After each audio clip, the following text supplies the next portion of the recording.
Senate Majority Leader Fred Thomas here on Montana Talks. Senator Thomas, good to have you on the show. Thanks for being with us. Absolutely. Good morning, and glad to be with you. Well, as I understand it, one of the things you're looking at this week that lawmakers are looking at is this idea of moving towards an annual session, meeting every year instead of just every other year. What's the discussion looking like so far?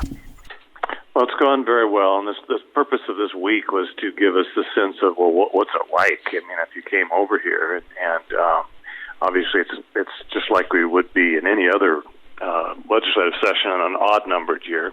It's the same thing, and so that part of it's going well.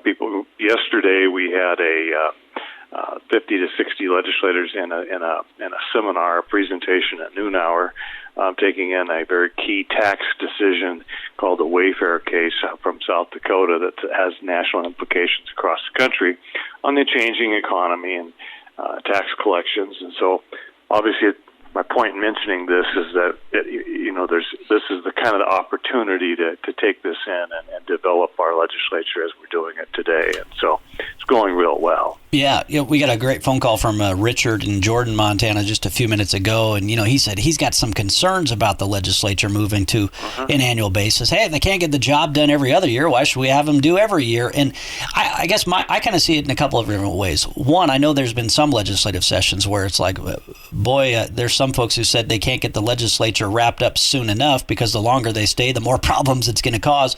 But on the other hand, we also see where you've got an unrestrained bureaucracy under the current governor that basically does whatever it wants until the legislature tells them no. And so if the legislature doesn't meet until every other year, it's hard to rein in that bureaucracy. Yeah, and if people look at it and just simply think of it, legislators are elected for most, the House members are elected for 2 years.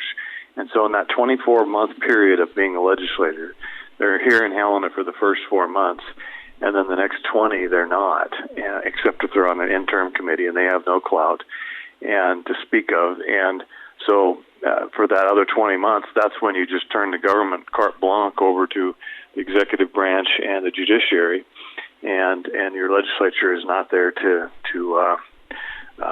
rein them in any way, shape, or form.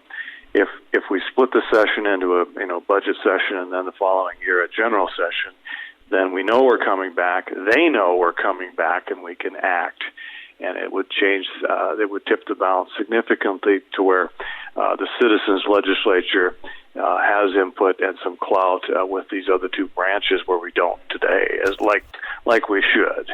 And so it's really a fundamental thing. If you want bad government, you keep doing what you're doing. If you want better government, change the system. And it's not that we're going to add days. We probably reduce days, if anything, going to splitting them up where you're meeting every year. Surely don't need to be up here for 90 days as it is in 1 year, let alone 2 years.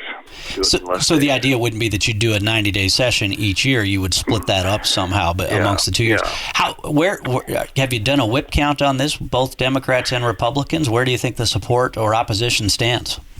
Well, I'm just kind of reading the tea leaves and listening to people, and it seems that more people, more conservative people, Republicans, seem to favor the change.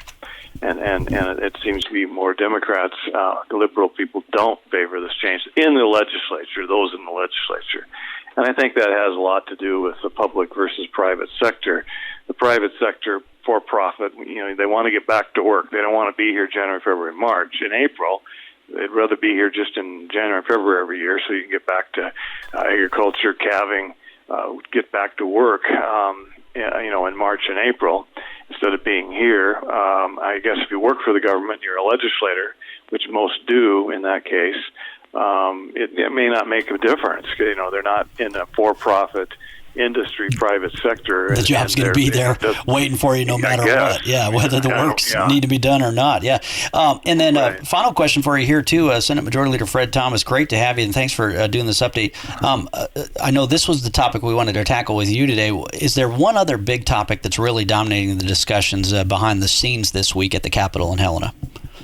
Oh, I think this audit that you touched on before you had me come on is the big issue of the day.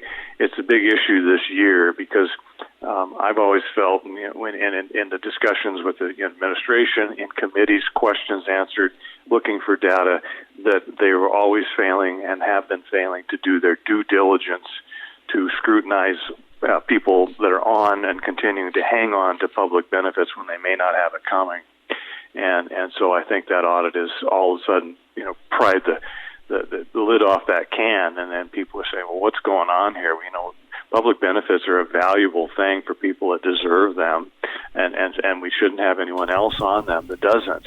And so, if they're being too liberal with these Medicaid, programs and eligibility, that could rack up huge costs for the state and the federal governments both here. Absolutely. Yep. And think of it: if you have people on that shouldn't be on, it takes away from benefits to people that are on assistance that need it. We have a waiting list right now that's very significantly long for people that are disabled and handicapped. They're waiting for services to be delivered to them. And if you have people that are on that shouldn't, then they're taking away the services directly from people that are on a waiting list for services they need. Yeah, so important topic. Well, we'll cover that one on Friday with Senator Dee Brown, but appreciate hearing your take on it as well. Senate Majority Leader Fred Thomas, great to have you. Thanks for calling in this morning. Thank you. All best to your audience.